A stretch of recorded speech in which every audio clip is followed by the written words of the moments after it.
Tall grass snagged on my boots as I ran. The blood seeping through my fingers was already beginning to dry in the relentless heat. Clutching my right arm, I feel my heart thumping in my palm as I try to slow the bleeding from the large chunk ripped out just below my shoulder. He's taken away the use of my sword. I've used all of my bullets, and now he's coming for me. There is no escape, and I can hear him close behind, ploughing his way through the dead grass, drawing closer as I grow weaker. My legs feel heavy, my breathing erratic, and try as I might, I can't seem to run as fast as I need to. It's only a matter of time before... There you are.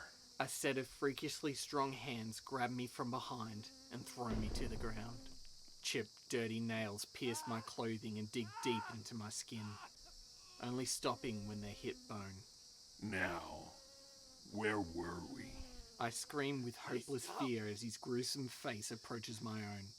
His filthy brown teeth feel soulless and cold as they push deeper into my cheek, tearing flesh from the bone in a savoring bite. Milky yellow eyes watch with pleasure as I kick and twist in a futile effort. He chews lazily, only swallowing to say, Hopefully you don't die too soon. Outcast.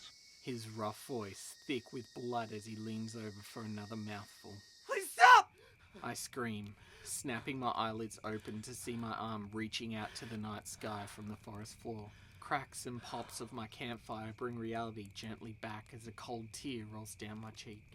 I take in a deep breath, feeling the cool air fill my lungs in a calming wave, reassuring myself it was just another nightmare. It's becoming a routine in the night that every time I fall asleep, these dreams plague me. My right arm, still reaching up, felt stuck in place thanks to my injury. My outburst in the perpetual grasslands, or as I've come to call it, the wastelands, really did a number on me. Even after the 2 weeks it has taken me to get here, on the third hill, my arms are still useless. I've grown concerned he will notice I haven't shot at him since the wastelands, but in my current state, I can barely raise my gun. Slowly, I begin the painful task of lowering my arm when a large moth lands on my wrist. I pause my efforts to admire this large insect. This journey has become too much. Too heavy on my soul. Perhaps I've gone as far as I need to.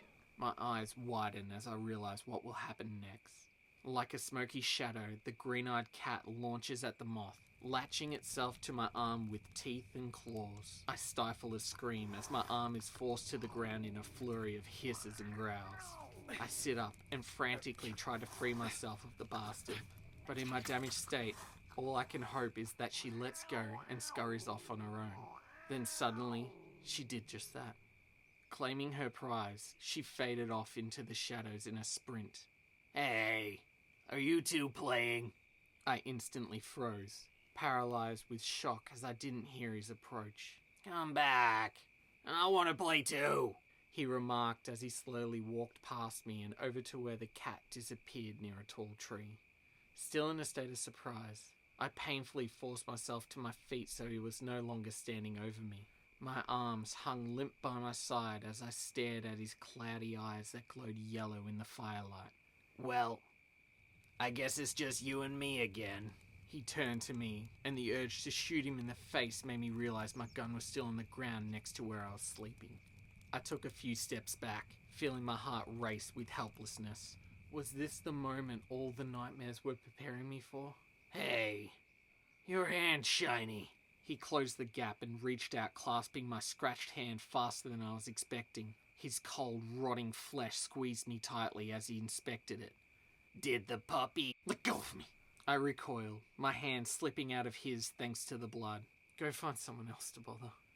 There's no one else I want to bother. An ominous smirk crossed his torn lips. But I'll go look for the puppy. She's hard to find. Slowly, he stumbled after the cat. Placing a hand on the tree, he turned once more in my direction before ploughing through the undergrowth, fading into shadows.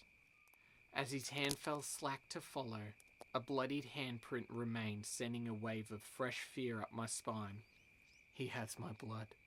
I quickly picked up my gun and held it close. I've had roughly 200 rounds remaining since the Wastelands. Then that's it. He'll be unstoppable. I have to get stronger. Pain or no pain, I have to improve and eventually wield my sword effortlessly. Even though it's nearly half my body weight, I have no other options. Holstering my gun, I walked over to my sword and inspected the only marks on it. A simple XX just below the hilt. Using both hands, I pick it up and perform one bicep curl before instantly dropping it as my arms scream with pain. It's only one, but I've started.